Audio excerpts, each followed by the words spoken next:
Ruben, my friend, what do you think of YouTube channel? Hello guys, the machine is the best of YouTube channel. Thank you, my friend. Arkadaşım tekrar merhaba. Eğitim serimizin bana göre en önemli bölümüne geldik. Istakayla topa vuruş bölümüne geldik. Vuruş kendisi tamamen geniş bir alan. Nasıl geniş bir alan? Çünkü bilardoda, özellikle 3 band bilardoda topa iyi vuramazsınız. Net söylüyorum, bilardoyu oynayamazsınız. Bilardonun vuruş teknikleriyle ilgili konuşacak çok mesele var. İstesem gerçekten sabaha kadar konuşabilirim burada sizde. Ama ben standarttan gidecek olursam şöyle diyebiliriz. 3 band bilardosunda en önemli vuruş uzun vuruş tekniğidir. Yani sürme vuruş tekniğidir. Eğer bu sürme vuruşu gereği gibi yerine getiremezseniz 3 band bilardosunu oynayamazsınız. Neden uzun vuruş çok önemlidir? Uzun vuruştaki anlatılması gereken en önemli mesele kendi topumuzda 2 numaraya hangi kalınlıkla vurursak vuralım istediğimiz noktaya inmemizi sağlayan vuruş tekniğidir. Bunun öteki ismi de sürme vuruştur. Yani topun yuvarlanarak gitmesi demektir. Nedir yuvarlanarak gitmesi? Fazla efor sarf etmeden masayı çok hızlı dolaşması demektir. Bunu dünyada bana göre en iyi yapan net tartışmasız Semih Saygıner'dir. Yani bu sürme vuruşu, dikkat edin bak maçlarına bakın. O oynarken yorulmazsınız. Yani onu izlerken baktığınızda tabii ki dünyada ondan daha iyi bilardocular var mıdır? Bu kişiye göre değişir. Bazı yerler Semih'ten alınır, bazı yerler başkalarından alınır. Ama sürme vuruşu bana göre, Murat Gökmen'e göre en iyi uygulayan Semih Saygıner'dir. Bununla ilgili size 2 örnek verebilirim. Birinci örnek, topu istediğim yere, istediğim tempoda atmamı sağlayan vuruş tekniğidir. Şöyle, örnek veriyorum şimdi arkadaşım. Bakın. Bu birinci örnek. Gördüğünüz gibi orada en fazla bir 7-8 santimlik bir boşluk vardı. Oraya ben soktum. Neyi sağlar?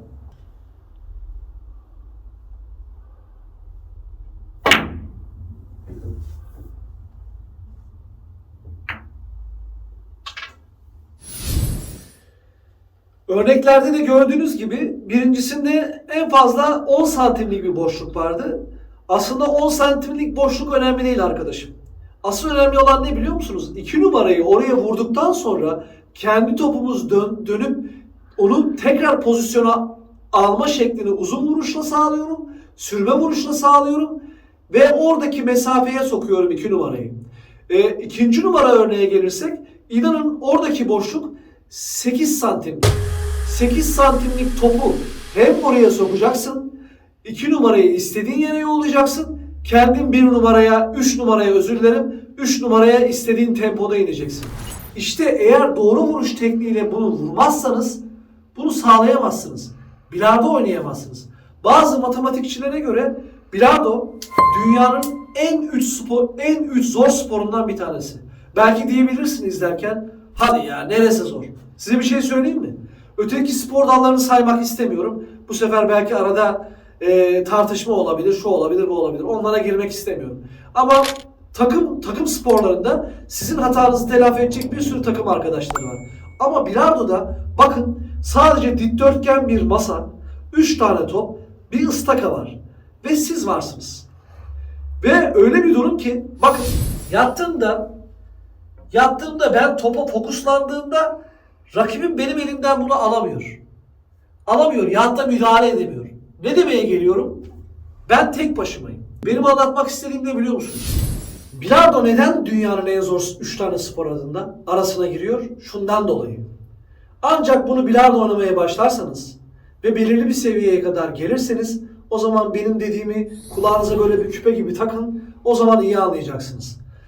Eğer topa yatıp fokuslandığınızda kalbiniz ve aklınız bu işi okeyliyorsa ama kol okeylemiyorsa inanın o sayı olmuyor.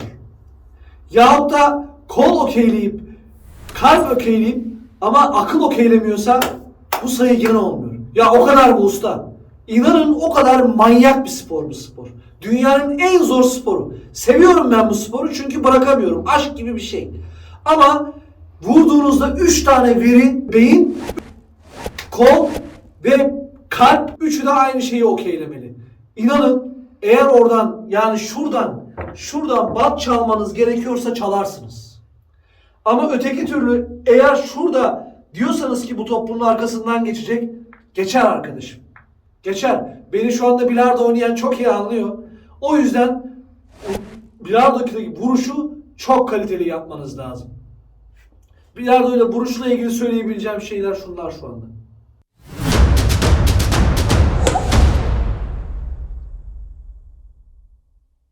Bilardo'da daha önce hiç denenmemiş, hiçbir yerde bulamayacağınız yepyeni bir konseptle artık yayındayız. İstikamet, yetenek, armoni, psikoloji, sistem, teknik, bilardoya dair ne varsa tecrübeyle yoğrulmuş profesyonel bilardo oyuncularından yeni başlayanlara tavsiyeler eşliğinde yepyeni bir ufka yelken açtık.